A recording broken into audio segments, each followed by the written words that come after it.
আসসালামু আলাইকুম রহমতুল্লাহ। শিক্ষার্থী বন্ধুরা কেমন আছেন সবাই? আজকে আমরা প্রিন্সিপাল অফ অ্যাকাউন্টিংয়ের একটা গুরুত্বপূর্ণ অধ্যায় আলোচনা করব। ব্যাংক রিকনসিলিয়েশন স্টেটমেন্ট, এটা 7 নম্বর অধ্যায় আছে। চলুন ইউনিভার্সিটি কোশ্চেন আজকে আমরা প্রথম থেকে শুরু করি। 6 নম্বর প্রবলেম থেকে আমাদের বইয়ের পেজ নাম্বার 371 বের করেন।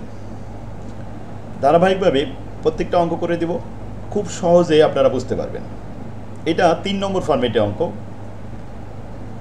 Both balance correction method. দেখুন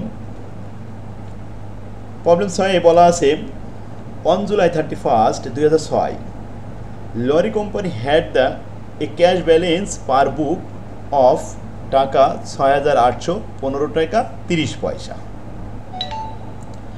পার বুক এখানে ক্যাশ বইকে বোঝানো হয়েছে, আর ব্যাংক স্টেটমেন্টকে পাস বই বোঝানো হয়। তাহলে ক্যাশ বইতে জমা আছে 6,815 টাকা 30 পয়সা। দেন তারপরে সেন্টেন্স দেখেন, the statement from lorry company bank on the date, ওই একই ডেটে শোড এ ব্যালেন্স অফ টাকা 7,075 টাকা 80 পয়সা। এখানে পাস বইতে জমা আছে 7,075 টাকা 80 পয়সা, অথচ ক্যাশ বইতে দেখা আছে 6,815 টাকা। এই যে অমিল, এই গড়মিলটা আমাদের মিলকরণ করতে হবে, কম্পেয়ার করতে হবে। এই জন্য একটা ব্যাংক স্টেটমেন্ট নিতে হবে ব্যাংকের থেকে। ব্যাংক স্টেটমেন্ট নিয়ে এই জুলাই মাসের ক্যাশ বই এবং পাস বইয়ের ভিতরে অমিল আছে কোন আইটেমগুলো কম বেশি লেখা হয়েছে বা লেখা হয়নি, এই আইটেমগুলো আমরা মিলকরণ করব। খুবই সহজ ব্যাংক রিকনসিলিয়েশন, একটা ক্লাসে আপনি বুঝতে পারবেন। আর আমার বইগুলো ফরম্যাট আকারে খুব সুন্দরভাবে সাজানো, তো এই বইটা আপনি কাছে রাখেন আর আমার ক্লাসগুলো দেখেন, আশা করি ইনশাল্লাহ আপনি নিশ্চিত এ প্লাস পাবেন। ভালো ফলাফলের জন্য প্রথম শর্ত হলো একটা ভালো বই আপনার কাছে রাখতে হবে। একটা ভালো বই একজন শিক্ষকের মতো ভূমিকা রাখে, তারই প্রমাণ দেখুন। আসুন আমরা পরে সেন্টেন্সটা পড়ি। A comparison of the bank statement with the cash account reveal the following fact. এখানে আমাদের কয়টা আইটেম পাওয়া গেছে? অমিল 6টা। এই 6টা আইটেম আমরা এখন ব্যাংক রিকনসিলিয়েশন করার জন্য এখানে ট্রিটমেন্ট দিব। তাহলে ট্রিটমেন্টের একটা বেসিক ধারণা আপনার থাকতে হবে। দেখুন দুইটা ব্যালেন্স দেওয়া রয়েছে, বোথ ব্যালেন্স, যেহেতু ক্যাশ বই ব্যালেন্স এবং পাস বইয়ের ব্যালেন্স। যখন অ্যান্সারপত্র তৈরি করবেন, দেখেন এখানে আমি লিখেছি answer to the question number 1, এরকম একটা স্টেটমেন্ট তৈরি করবেন। এই পার পাশে দেখেন পার্টিকুলার্স টাকা, পার্টিকুলার্স টাকা লিখেছি।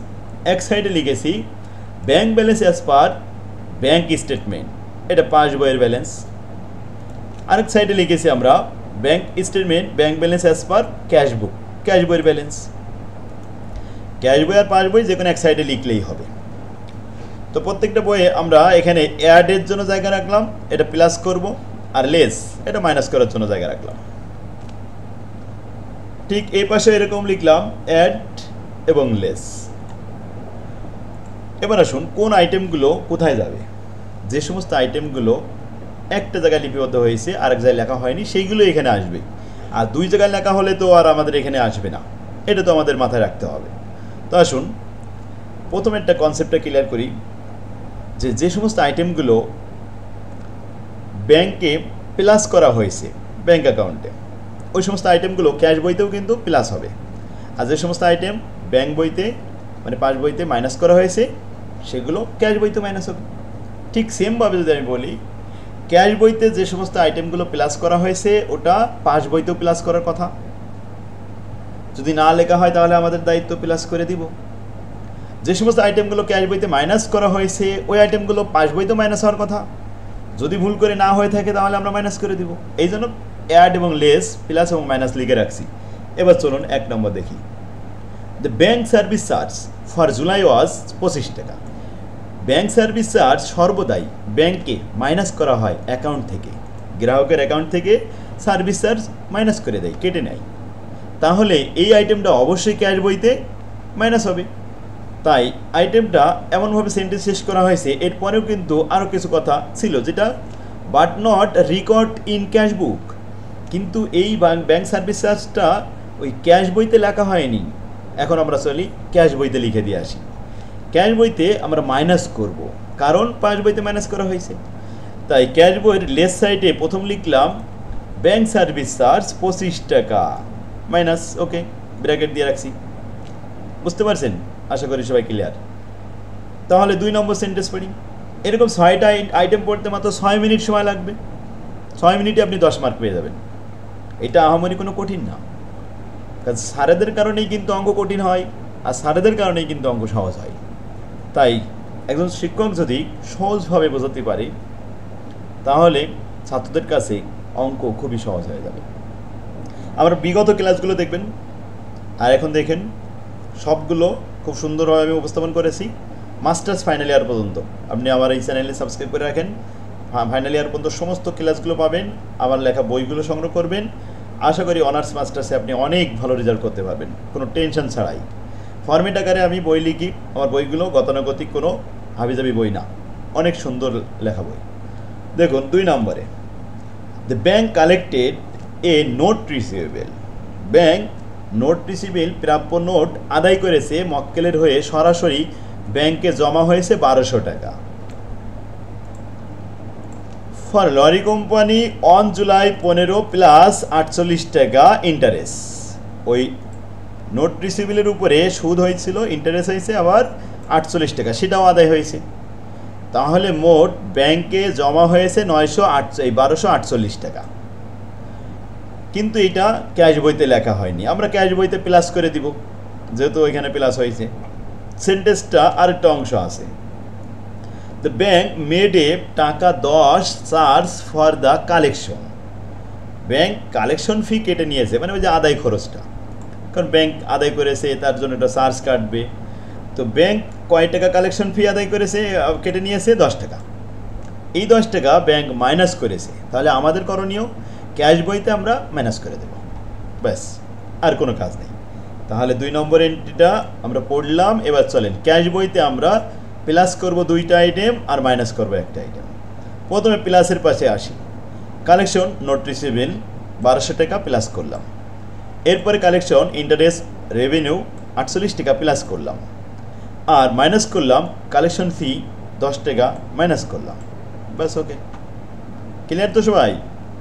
আচ্ছা, যদি না বুঝতে পারেন কমেন্টে লিখেন, আর কি কি ভিডিও লাগবে আর কি কি দরকার আপনার কমেন্টে বিস্তারিত লিখবেন।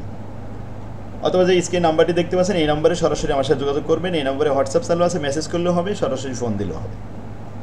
ক্লিয়ার হয়েছে সবাই, তাই না? এবার আসেন next, the July 31 receive of টাকা 1819 টাকা 60 পয়সা were not included in the bank deposit for July. এখন জুলাই মাসে আদায়ের জন্য আমরা সরাসরি পাঠাইছিলাম 1819 টাকা 60 পয়সা ব্যাংকে, কিন্তু ব্যাংক স্টেটমেন্টে এটা কোনো অস্তিত্ব দেখা যাচ্ছে না, নট ইনক্লুডেড। ব্যাংক স্টেটমেন্টে কোনো ইনক্লুডিং নেই। কেন ইনক্লুড হয়নি সেটার ব্যাখ্যা, there receive or are deposited by the company in a night deposit valued on July 31। July মাসের 31 তারিখে এই ডিপোজিটটা আসলে নাইট ডিপোজিট হয়েছিল। নাইট ডিপোজিট বলতে এখানে অফিস টাইম পার হয়ে গেছে, তার পরবর্তী সময় কিন্তু জমা দেওয়া হয়েছিল, তো ওটা রাখছে, কিন্তু এখনও পর্যন্ত খাতা কলমে উঠায়নি। এর মধ্যে জুলাই মাস চলে গেছে ওই দিনই, সেই জন্য স্টেটমেন্টে এটা ইনক্লুডেড দেখা যাচ্ছে না। তাহলে এটা ভুল হয়েছে কোথায়, যে ব্যাংকে লেখা হয়নি। আমরা জমা দিয়েছিলাম 1819 টাকা 60 পয়সা, কিন্তু ব্যাংকওয়ালারা এটা জমা করতে পারেনি, সময় পায়নি, পরের মাসে যাই জমা করবে। তো আমাদের করণীয় পাস বইতে দিতে হবে, ব্যাংকের বইতে পাস বইতে যে এটা প্লাস করে দিতে হবে। এখন আসেন পাস বই, আমাদের এই বার পাশে লেখা ছিল ডিপোজিট ইন ট্রানজিট। এই যে জমা দিয়েছি কিন্তু এখনও পরিবহনাধীন অবস্থায় আছে, এখনও জমা হয়নি, আমরা এখন জমা করে দিলাম। Clear? Okay, next sentence 4 number, company check number 2480 issue করেছিল চেকটা টু জে। এখন যে ব্রোকারের উপরে ইস্যু করে দিয়েছে সে তারা নিয়ে চলে গেছে, তাদেরকে একটা চেক দেওয়া হয়েছে, চেক নাম্বারটা দেওয়া হলো, চেকের পরিমাণ বলছে এ ক্রেডিটর, এখন পাওনাদার ছিলেন উনি ফর টাকা 492, 492 টাকা ওই চেকের উপরে লেখা আছে। দ্যাট ক্লিয়ারেড দ্য ব্যাংক, ব্যাংক বলছে ক্লিয়ার হয়ে গেছে, ওই টাকা উনি নিয়ে গেছে, উনি আসছে ওই চেক নিয়ে সরাসরি ব্যাংকে গিয়েছে এবং 492 টাকা উঠাই নিয়ে চলে গেছে, তাহলে তো কোনো ঝামেলা নেই। ঝামেলা কোথায়? ঝামেলা বলছে এখানে ইন জুলাই, জুলাই মাসে উনি তো 492 টাকা উঠাই নিয়ে গেছে, আমরা দিয়ে দিছি, নিয়ে গেছে, ভালো হয়েছে। সমস্যাটা হয়েছে ওয়াজ ইনকারেক্টলি, ভুল করে entered in the cash payment journal on July 10 for 429। দেখেন 10 তারিখে যখন আমি চেকটা দিলাম তখন আমার ক্যাশ বইতে 492 লেখার কথা মাইনাসের দিকে, কিন্তু লেখার সময় ভুল হয়েছে, 2 আগে চলে আসছে, যেখানে 92 92 হবে সেখানে 29 লিখে ফেলেছে 429, তাহলে এখানে কম লিখেছে। মাইনাস করার সময় যদি কম মাইনাস হয়ে যায় তাহলে আবার পুনরায় মাইনাস করতে হবে, কোথায়? ক্যাশ বইতে। কয় টাকা? 429 আর ওই 492, ডিফারেন্স হলো 63, এই 63 টাকা মাইনাস করতে হবে। তাহলে 4 নম্বরে আমরা ক্যাশ বইতে আসি, ক্যাশ বইতে যে মাইনাস দেখাবো 63 টাকা লিখলাম এখানে। ইরোর অফ আন্ডারস্টেড 492 মাইনাস 429, এতে আসে 63 টাকা। ক্লিয়ার? ব্যাস 63 টাকা মাইনাস করে দিলাম। ক্লিয়ার করার প্রশ্ন আছে?